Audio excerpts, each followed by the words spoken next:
maa ngi nuyu ñëpp ñi fi teew.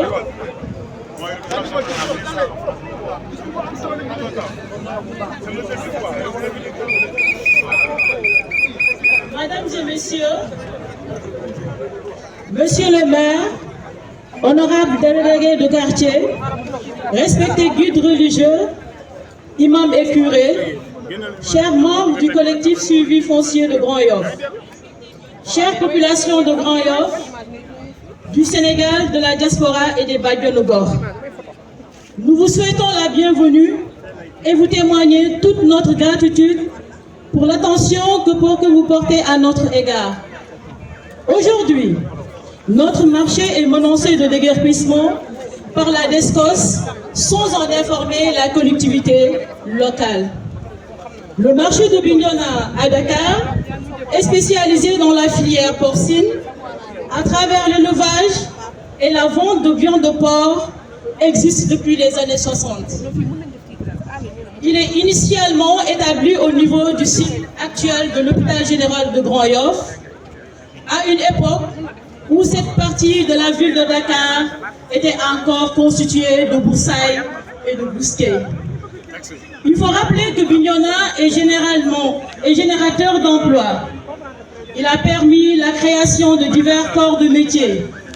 Les tripiers, les bouchers, les vendeurs sur pied, les femmes transformatrices de viande, en l'occurrence les viandes braisées et les saucisses.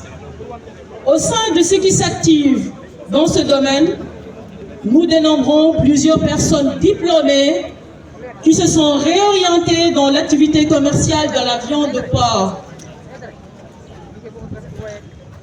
Le marché bignonais emploie à son sein plus de 600 personnes et parmi aux différents acteurs de dépasser l'assistance pour atteindre un développement inclusif, ce qui a comme conséquence la réduction du chômage et de la pauvreté. En vue de l'impact social de Bignona, son importance dans l'économie sénégalaise et la masse financière qui génère des démarches ont été faites par le président du collectif pour une réorientation par les autorités étatiques.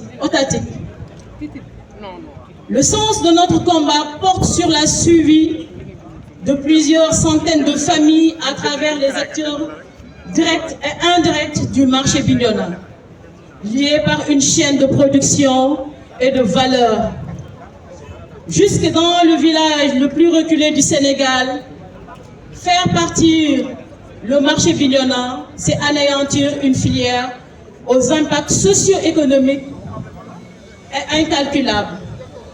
Nous ne cherchons pas à établir les troubles dans l'ordre public, mais nous sommes néanmoins à bout de souffle après cette ultime injustice qui se profile à l'horizon.